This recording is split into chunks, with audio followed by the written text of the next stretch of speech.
nursery. I know, it sort of seems like a lose-lose. I mean, Yeah. so, I mean, you say you're on furlough. Has she missed playing with children her own age? I asked her if she wants to go back to nursery, and she's like, no, but I think because she hasn't had this time at home before, she's quite enjoyed it as well. Yes, I mean, from talking to people who have to make big decisions, they are reporting that, in fact, there's quite a lot of people are enjoying this period of time, you know, with their families. You're on furlough, I'm self-employed, so I'm not paid not to work, but, you know, you're having time with your daughter that you haven't had since she was 9 months old. So this is like a unexpected, in a sense, bonus for you. Maybe there could be a choice, you know, you either can allow them to go back or keep them at home, and there shouldn't be a consequence if you do keep them at home. So you think that you think parents should be able to send them back if the schools are open? Yes, but if they want to keep them at home, keep them at home. Okay, so I mean, I think you're right. I think it's time that the individuals took these big decisions for themselves and didn't necessarily have to, you know, have the overarching state authority poking its fingers and toes into every single nook and cranny of our lives. We have to be able to take some decisions. Thank you so much, Carla. Adam is a new caller from Norfolk. Adam, you're a head teacher. Yes, that's right. And where are you on this issue? Well, I think like pretty much every head teacher, we want to reopen to as many children as possible. Our job is to educate children. That's what we came into this for, not to have our schools shut up and locked up and locked down. So we want the children in because we want them learning and we want them to have the best chance in life. But it's not just as easy as saying, let's open up. I've seen the guidance from the government on opening up primary schools, and I have to say you've got your work cut out for you to get the schools ready by June the 1st in terms of sort of different lanes and disinfecting and staff rooms, and I mean it's a big job you've got on your hands. But I am cheered to hear that you want to open your primary school. What's your view of how the unions are putting a spoke in the wheel of head teachers like you wanting to open your schools so children can come back and learn?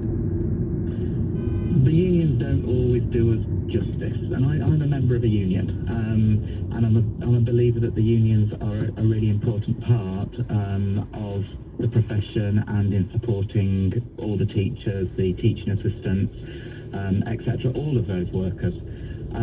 But they don't always do us justice. They sometimes give us quite a bad name, and you know, when we hear that, you know, I heard today that teachers were meeting the DFE, and I thought, well, no, they're not. Teaching unions are meeting the DFE, and it wasn't teachers themselves. The majority of my teachers want to come back, and some of the members, you know, the NEU this week put out a template letter to send to head teachers. Oh, did they? And none of my NEU members have currently sent that to me because their argument is, we're not arguing with you, you're doing everything you possibly can to do this properly. So you feel that you are being weaponised by Mary Bousted's National Education Union to stop the schools being opened? In some ways, yes. In other ways, they're just looking out for the members. I've got 30% of my teaching staff who can't attend school because they are either clinically extremely vulnerable or they're clinically vulnerable, and I will not be able to guarantee absolute rigorous, stringent 2 metre social distancing because it's a school. And it's their job to look out for those teachers because some trusts, some schools won't do it properly, but not many, and most head teachers want to do the right thing and get it done correctly, but to do that we have to be trusted. Can I just ask, you said that quite a large proportion of your teachers are shielded. What Yes. are you saying to them about coming back to work? Obviously, the ones that have got the shielding letter, they're not going to come back into the workplace. They can't.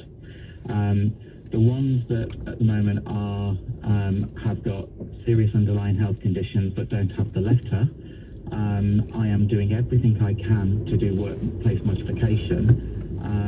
But the current guidance, which is that I have to have all of the children of key workers, quite rightly, and the vulnerable children, of which we've got quite a few of both of those going to be in, and then all of my year sixes, because we're just a junior school, would mean that I would not be able to do stringent 2-metre social distancing. It would not be possible with the building that I've got.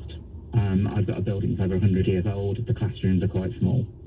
So I couldn't do that. So they would have to continue to work from home, doing the home learning for the other children that are at home. So you're going to have a sort of hybrid system going, where you have some children staying at home and some teachers staying at home and others coming into the classroom. Well, every school is going to have that, because the years 3, 4 and 5 and years 2, they're not meant to be coming back unless they're vulnerable or children of key workers. So every school has got to have the hybrid anyway. And that's going to be really challenging for schools, but we will meet that challenge, and I know every school will meet that challenge and do the best job that they possibly can. The problem that we get, that we've got, however, is that because I can't give the stringent social distancing, I can't have those levels of staff in. Well, that means that I actually haven't got enough number of staff to cover all children either.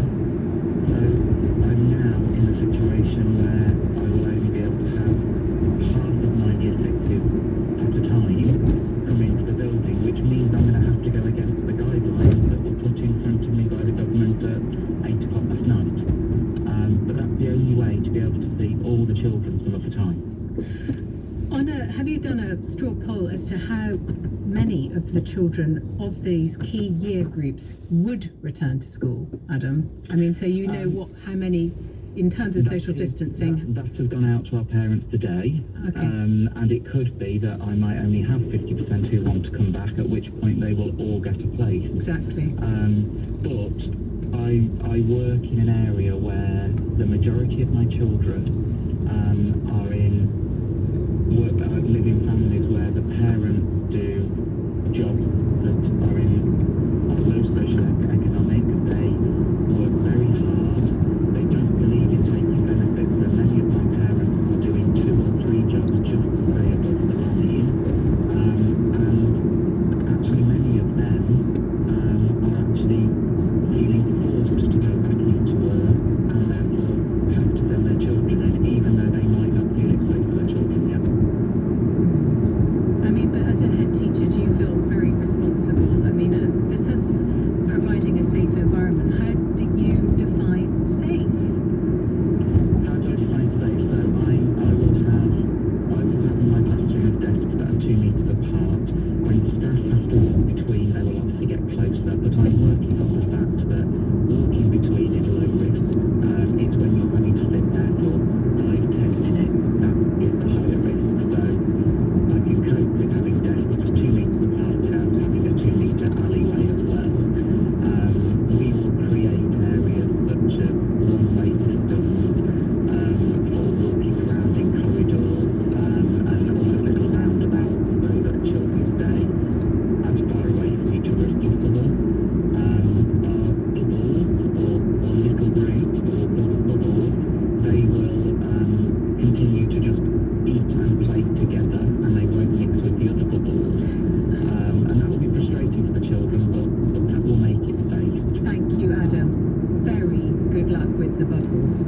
Tell me, if you're a parent, how are you feeling about the prospect of your child potentially not returning to school until September? You're listening to Rachel Johnson on LBC. It's 6:30. Time for the news.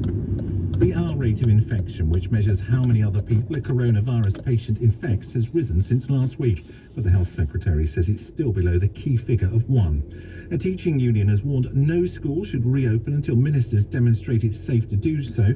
The NASUWT says a meeting with government advisors about getting classrooms back up and running next month raised more questions than answers. Donald Trump says the US government is giving $10 billion to research a coronavirus vaccine. He says Operation Warp Speed is the biggest project the US has undertaken since the Manhattan Project to develop the nuclear bomb in World War II. And the weather, showers in the north tonight, but clearer further south, and a low of 5.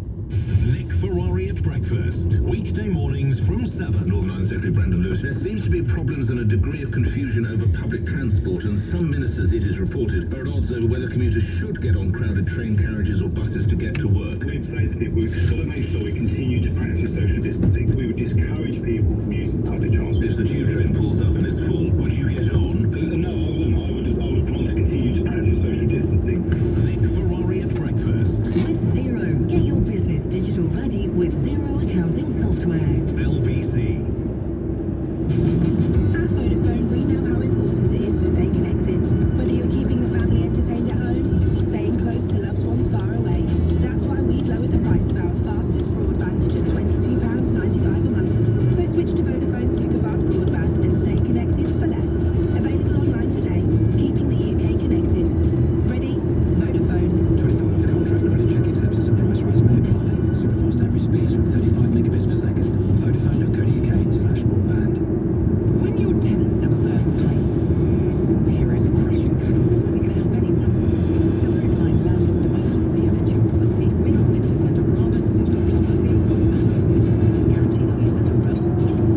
We can also assemble locksmiths, glaziers, electricians and drainage engineers. Search Direct Line landlord emergency. We are on it. Direct Line, residential properties, optional add-on up to £1,500. Extreme weather conditions may extend response time. Underwritten by UK Insurance Limited. This is a message from the government about the emergency measures to support the economy during a period of disruption caused by the coronavirus. To help you, your business and your workers affected, you can apply for cash grants, business rate holidays, statutory sick pay relief packages, as well as the coronavirus job retention and self-employment income support schemes. For information, go to gov.uk/business-support now. At Lloyds Bank, we know that money is a concern for a lot of people during this time. I'm really worried about the business. I'm worrying about you, and I think that's changing me. I'm worried that somewhere along the line you might not love me anymore. Oh, that's not true. Whatever's playing on your mind at the moment, Lloyds Bank, in partnership with Mental Health UK, can offer you support and advice. Visit lloydsbank.com/mentalhealth. Rachel Johnson on LBC. Call 0345 6060 973. Tell me, how are you feeling about the prospect of your child returning to school? Or are you, like me, worried about kids potentially missing out on their education till September? 0345 6060 973. Education unions are saying that schools shouldn't reopen, despite meeting with government scientists today. In Liverpool, the city's mayor, Joe Anderson, says he wants certainty before allowing schools to reopen. Let's have a listen. I don't think it's the time is right for us to reconsider opening schools at this juncture, because Liverpool, as I said, has a higher infection rate than most other parts of the country, and I'm concerned about that. I've got to be absolutely sure that it's safe and right, but we'll listen and we'll take a decision based on the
to work potentially in July? So nothing specifically yet because the new study, I mean, it's only come up, it only came up really 2 days ago, or was it yesterday? So we haven't actually spoken yet. I know their plans are being put in place, but of course with yesterday's article, it might have to be postponed. I mean, I will speak to them next week, because it was yesterday, but yeah, I will speak to them. But what about your daughter? If you did go back to work, would you leave her with another carer, your husband or partner? Well, the idea was to have my lovely mum look after her 2 days a week, but the risk of that would just be, it would be too high. I'd have to make sure, I'd have to go in wearing PPE, to be honest with you. I look like a bit of an astronaut, but it might be something I do the job, I enjoy it. I was going to ask that from the primary head teacher. You may have heard me talking to you just now, whether, in fact, they will have to have teachers in primary schools in PPE. Possibly. I mean, if the benchmark is 100% safe, I don't see how you get around that really, because you know that very small children aren't going to socially distance. You know that they're going to go back into households which have other members of the family in them and then return to the school.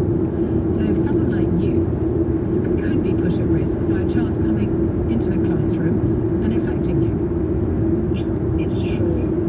And it's heartbreaking to have to say that, really, because, you know, it's such a hard one to call, because it's a matter of life and death. This isn't just a case of, oh, I'm protesting because I haven't been given a pay raise. It's nothing like that. It is literally life or death. And my problem is that if something happens to me, it happens to my family, we're going to be the people who go at risk anyway. So just on the argument though, do you think schools should reopen in June or not? I don't think so. I think it's not certain, it's not clear enough. Thanks, Sarah. Thanks, Sarah, and good luck. Thank you for your call. So what do you think? Are you worrying about kids going back to school? 0345 6060 973. Let's speak to another teacher. Felicity has called from Milden in Suffolk. Hi, Felicity. Good evening. Good evening. How are you? I'm thank you. Good. Well, I'm very well. Thank you. Yeah, I think my concerns are similar to the previous call from Adam, the head teacher. A lot of the discussion seemed to be about the risk to children, but what I'm concerned about is the risk to teachers. I'm a music teacher. I have a 7-year-old son. My husband's 54. He's partly self-employed and also gets part dividends. So if the virus was to get into our home, financially things would be very, very difficult. So in some ways I feel like I'm being forced to go back to work. If I don't go back to work, you know, I will no longer have a job, and I'm being forced to send my son back in order for me to be able to work. But you also mentioned PPE for, you know, teachers. And as music is a peculiar subject, really, because can you imagine trying to teach a singing lesson with PPE on? Plus, singing obviously is not the best thing for spreading around an airborne virus. And also, music's very touchy-feely, lots of equipment out, lots of touching, and obviously, as a music teacher, I don't stick with one class at a time. I move from class to class, and the equipment comes with me. So it's going to be very difficult to kind of disinfect that equipment between lessons, and you know, I think my whole timetable will have to change. I've been in several times to school to look after key workers' children, and there is no such thing as social distancing. The older children are a little bit better at it than the younger children, but I have been sneezed on, licked and cuddled, and I'm kissed and hugged, I expect, as well, Felicity. Oh, yes. I just personally feel that it's too soon to be sending children back. Well, I hear you. I mean, listen to what Jenny Harries, the Deputy Chief Medical Officer, said in tonight's Number 10 briefing. She genuinely did say that the risk of children infecting adults was negligible. And she wouldn't say that if it wasn't true and the statistics didn't back up her assertion. And I know that children go racket around different households, or in fact they don't. I mean, they're in one house and then they come to school, but then they do interact with other children, and social distancing I don't think is feasible with children of that age. But she also said tonight that the risk is halving every 3.5 days, or the risk of, or the transmission rate is halving every 3.5 days, or something like that. You'll have to look it up yourself, because I don't want to be hung out to dry on that. But you know, she was being quite encouraging. Weren't you encouraged? I used words like negligible and, you know, decreasing risk and that kind of thing. Yes, I can see that, but negligible, it doesn't mean that it's impossible for a child to pass the virus to a teacher, and therefore feel that that's a big risk, because like the lady with diabetes who called in, I have quite a few colleagues who have health problems. They've just had operations or their immune system's compromised somehow, and also they have got, you know, one of my colleagues, her husband's just had an operation, which leaves him extremely vulnerable. Look, I'm getting lots of calls saying it's too soon, so I am, you know, taking the temperature here, and it's still too hot to go back into the water. Thank you, Felicity. It's 6:46 and time for the news headlines with Tim Humphrey. Government scientists say the rate of coronavirus infection reproduction in the UK may have risen in the last week. An infection control fund worth £600 million has been announced to help fight the virus in England's care homes. Discussions have taken place between scientists and teaching unions on reopening schools next month. And the weather, showers in the north tonight, but clearer further south, and a low of 5. Coming up at 7 on LBC, Andrew Pearce. Teachers' unions have met with the government today to discuss reopening schools on June the 1st. Should they reopen, or is it too soon? Andrew Pearce on LBC. If you received advice to transfer your pension into a German property investment, you may be a victim of a pension scam. If you transferred out of your final salary pension or into a SIP, Money Redress are here to help. Just text yes to 82344. You don't need to use a claims management company to make your complaint. You can refer it to the Financial Ombudsman Service or the Financial Services Compensation Scheme for free. However,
Hello, it's me, Ramesh.